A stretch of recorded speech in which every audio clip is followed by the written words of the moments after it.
Hey guys, I'm just going to show you kind of what I've found and take it with a grain of salt. There's nothing, no huge eye-opening revelations. Like sometimes when I pick up an old listing that somebody had, it's just so glaring where they messed up. But um, anyway, but what I did here is called competitive analysis. I just assume a couple things. In this case, that somebody has between $200 and $250,000 to spend, and I assume their minimum needs of a three-bedroom, two-bath. Doesn't mean you can't get more, like this one right here, five-bedroom, three-bath, but it just kind of says like, okay, what could we get if we were in that price range? So I'm gonna kind of show you real quickly. These are the ones that this is the one I tried to price below it. We're 168 a square foot. They're at 172, and yet we're also, $10,000 cheaper. So that told me that, this looks like a good little solid standing point for us right here. This one is at 198 a square foot. Again, that house is really cute. I looked at it.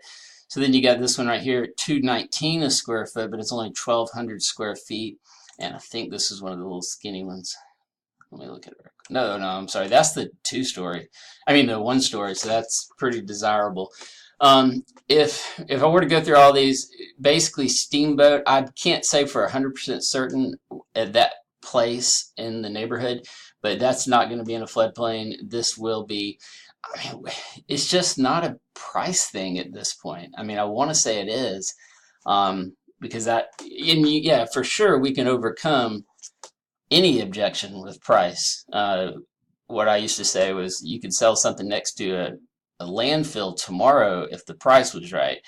So we can definitely improve the action a little bit by changing the price, $10,000 or so.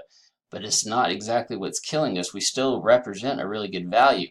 Once you start getting under the 250s and stuff, I mean, the houses are much cheaper per square foot as they will be, and they're much larger, of course, but there's not this huge break where we're like out of line or anything, if that makes sense. So I'm going to say wait till the next open house. I mean, I'm bothered that we don't have showings, but I definitely think we should wait till the next open house before we uh, make a major price change. I mean, it could have just been that one person who came the other day could have been our buyer, and we're positioned well in the market um, for that to be somebody's house. And if I were to do some further things, a lot of people don't like old houses. They don't like small closets. If I were to narrow that down and take out some of the older things, it even looks better. So I say we stay there.